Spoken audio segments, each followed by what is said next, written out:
பெண்களுக்கு 1000 ரூபாய் கொடுக்கிறோம், இலவசம் கொடுக்கிறோம். ஒரு கோட்டர் இப்பதான் கேட்டேன், எவ்வளவு விலைன்னு கேட்டேன். வந்தவொடனே சொன்னாங்க, என்ன ஒரு கோட்டர் 160 ரூபான்னு அப்படின்னு. யோசிச்சு பாருங்க, சென்னை முழுதும் கஞ்சாவுடைய சேல்ஸ் தெருவுக்கு இருக்கு. 4 அமைச்சர்கள் இருக்காங்க, முதலமைச்சர் முதற்கொண்டு. அதுல முதலமைச்சர் ரிவ்யூ மீட்டிங் போட்டு சொல்றாரு, இல்ல மத்திய அரசு, ஒன்றிய அரசு, பிஜேபியோட துணை வேணும். அது கடல் வழியா வருதான். அந்த கடல் யார் கண்ட்ரோல் இருக்குன்னா ஒன்றிய அரசு கண்ட்ரோல் இருக்கான். ஐயா முதலமைச்சர் ஸ்டாலின் அவர்களே, கடல் வழியா வரட்டும், ரோடு வழியா தானே சேல்ஸ் பண்ணிட்டு இருக்காங்க.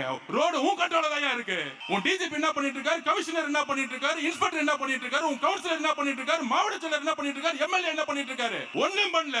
கேட்டா ஒரு மீட்டிங் போட்டு கஞ்சா சேல்ஸ் இல்லன்னு இங்க இருக்க மாசு சொல்லிட்டு இருக்காரு. இதுக்கு ஒரு அமைச்சர், அதுல வேற உட்கார்ந்து ஹெல்த் டிபார்ட்மெண்ட். எதுக்கு நீங்க ஹெல்த் டிபார்ட்மெண்ட் வச்சிருக்கீங்க? கஞ்சாவே தமிழ்நாட்டுல இல்லையா? வாயில தான் இதுக்கு மேல பேசுனீங்க. நான் சொல்லிட்டேன், இன்னும் வாயில கெட்ட வார்த்தை மட்டும் தான் எனக்கு வரல. என்ன ஒரு அநியாயம். 15 வயசு பையன், 16 வயசு பையன் கஞ்சாவை ஸ்கூல்ல சேல்ஸ் பண்ணி சாப்பிட்டுட்டு இருக்காங்க.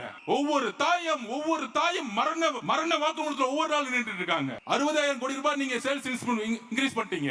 160 ரூபாய் 30 நாள் குடிச்சா 4,500, 4,800, 5,000 ரூபாய் புடிங்கிட்டு இருக்கீங்க. டாஸ்மாக் மூலமா 1000 ரூபாய் கொடுத்துட்டு 5,000 ரூபாய் புடுங்கறத தமிழக பெண்களுடைய பாதுகாப்பா? நான் கேக்குறேன் முதலமைச்சர் அவர்களே, ஒரு கோட்டை 160 ரூபாய்க்கு வித்து 30 நாள் குடிச்சு 5,000 ரூபாய் புடிங்கிட்டு இருக்கீங்களே, இதுதான் தாய்மார்களுக்கான பெண்களுக்கான பாதுகாப்பா? ஒவ்வொரு ஆணும் குடிச்சிட்டு ஒவ்வொரு நாளும் டொமஸ்டிக் வயலன்ஸ், வீட்ல பெண்ணை போட்டு அடிக்கிறாங்க. ஒவ்வொரு நாளும் செக்சுவல் ஹராஸ்மென்ட் நடந்துட்டு இருக்கு. அப்ப இந்த குடியோட பிரச்சனை என்னன்னு விவாதிச்சிருக்கீங்களா? உங்க அமைச்சரவை போட்டு விவாதிச்சிருக்கீங்களா? என்னைக்கு விவாதிச்சிருக்கீங்க? நிர்வாக மாற்றம் ஏன் வேணும் தெரியுமா?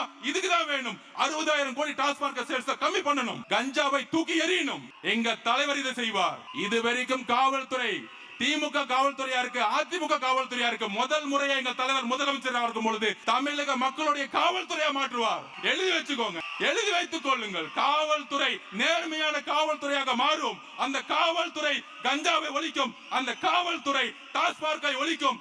எல்லா மக்களுக்கும், முக்கியமாக பெண்களுக்கான பாதுகாப்பை கொடுக்கும்.